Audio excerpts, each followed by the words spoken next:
bertanya Ustaz. Ustaz, apa yang sebaiknya kita lakukan? Mungkin nih para salaf dulu lakukan juga di zaman beliau.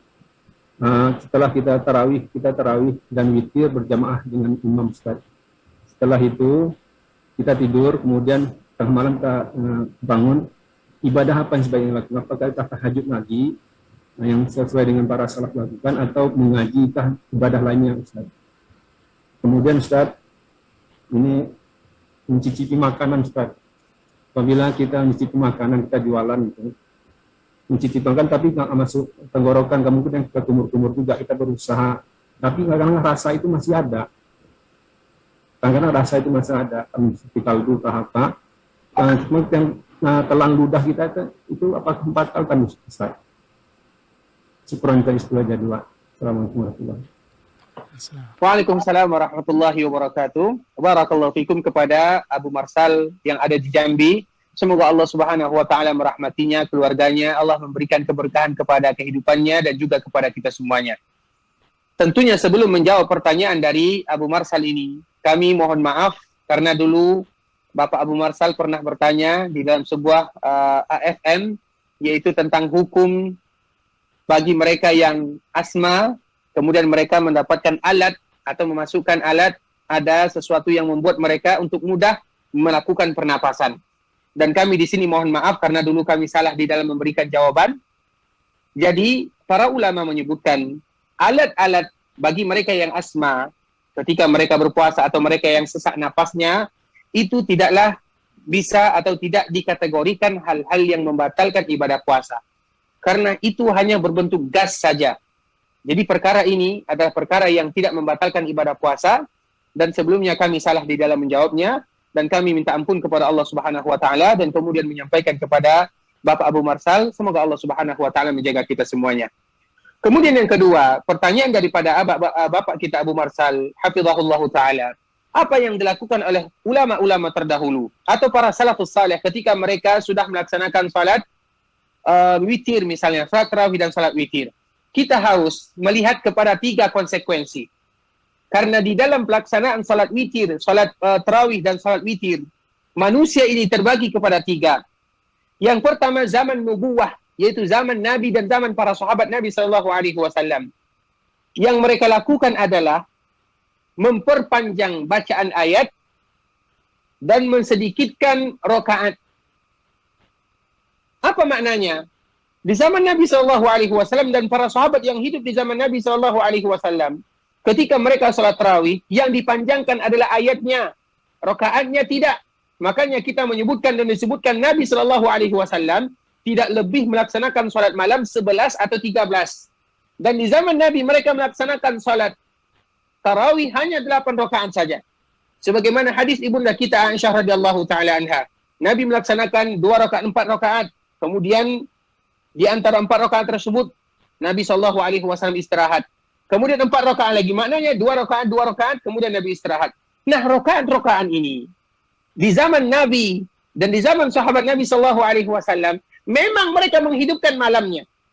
Sehingga tidak ada lagi kata bagi mereka untuk melaksanakan sholat. Karena memang sebahagian yang dinukilkan, bahkan pembantu mereka atau ada orang yang di rumah mereka bersegera mempersiapkan sahur. Kenapa? Karena hampir-hampir habis waktu sahur. Mereka betul-betul menghidupkan malam tersebut. Bacaannya panjang, sholatnya sedikit rakaatnya. Itu di zaman nubuwah. Kemudian di zaman setelah nubuwah, di zaman as-salaf, mereka mulai memperbanyak rakaat dan mempersingkat bacaan ayat. Rakaat diperbanyak, namun ayat dipersingkat. Namun waktunya sama. Yaitu mereka betul-betul memanfaatkan waktu tersebut. Sehingga di malam harinya itu, mereka memang menggunakan waktu untuk beribadah kepada Allah, terutama ibadah tarawih. Makanya tarawih yang kita lakukan jangan pernah kita bandingkan dengan orang terdahulu, dengan Nabi SAW, dengan para salaf. Kenapa? Karena mereka memanfaatkan waktunya. Kita tarawih berapa jam? 2 jam, 1 jam, 1 jam setengah. Mereka tidak demikian. Sehingga waktu malam itu betul-betul sudah dihabiskan. Itu salaf. Nah, khalaf ini dinukilkan oleh para ulama. Ayat singkat, rakaat pun tidak banyak. Ayat singkat, rakaat pun tidak banyak. Namun kita beribadah kepada Allah Subhanahu wa taala sesuai dengan kesanggupan kita. Karena kita tidak dibebankan, karena yang dituntut oleh Allah Subhanahu wa taala adalah bagaimana kita beribadah. Walaupun tidak bisa melaksanakan sebagaimana Nabi, para sahabat, para ulama, namun kita berusaha mencontoh mereka. Nah, sekarang kita melihat keadaan khalaf, kita melihat keadaan yang ada di zaman kita ini. Mungkin kita melaksanakan sholat tarawih, jam 9 sudah selesai. Misalnya kita sholat setelah Isya jam 9, jam 9.30, maksimal sampai jam 10 sudah selesai. Nah, apa yang harus kita lakukan? Ikhwatul Islam rahimani wa rahimakumullah. Kalau seandainya kita ingin dan kita terbiasa melaksanakan sholat setelah kita tidur di malam hari, misalnya kita terbiasa bangun di jam 3, jam 3.30 sebelum sahur. Apabila kita mengetahui keadaan kita seperti itu, maka kita melaksanakan sholat tarawih bersama imam. Kemudian ketika mereka witir, niat kita adalah dengan melanjutkan sholat malam. Misalnya witirnya 3 rakaat, kita rubah menjadi 4 rakaat. Kenapa?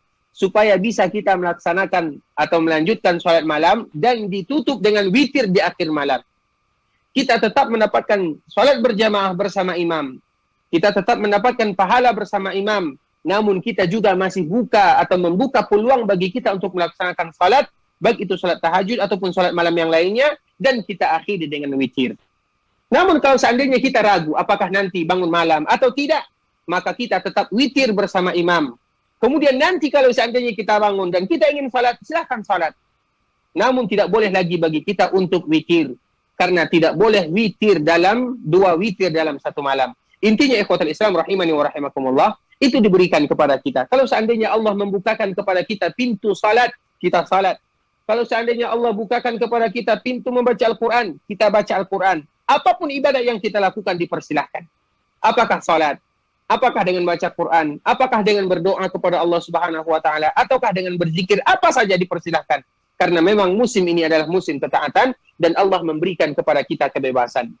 Kemudian ikhwatul Islam, untuk pertanyaan yang kedua, bagi mereka yang misalnya pedagang, kemudian bagaimana atau bagi mereka atau ibu-ibu yang memasak untuk keluarganya, untuk suami dan anak-anaknya, maka memang syariat Islam memberikan kepada kita keringanan untuk mencicipi makanan tersebut, yaitu di lidah. Dan alhamdulillah, rasa yang ada di lidah tersebut adalah yang di bagian depan. Sehingga ketika kita mencicipi makanan dan kita merasa ada rasanya, kemudian masih ada sisa-sisa daripada rasa tersebut, setelah kita kumur-kumur, maka itu adalah sesuatu yang ma'fu, sesuatu yang dimaafkan. Karena bukan tujuan kita untuk memakan makanan. Maka ada di dalam istilah ulama fikih, yaitu sesuatu yang dimaafkan. Karena bukan kita menyengaja. Dan itu adalah keringanan yang Allah berikan. Rasul berikan keringanan, bukan kita menyengaja untuk memakan, itu untuk mencicipi. Oleh karenanya, perkara seperti ini adalah perkara yang diperbolehkan. Dan tidak mungkin ada di antara ibu-ibu yang masak, atau kita yang memasak makanan. Tujuan kita adalah ingin makan.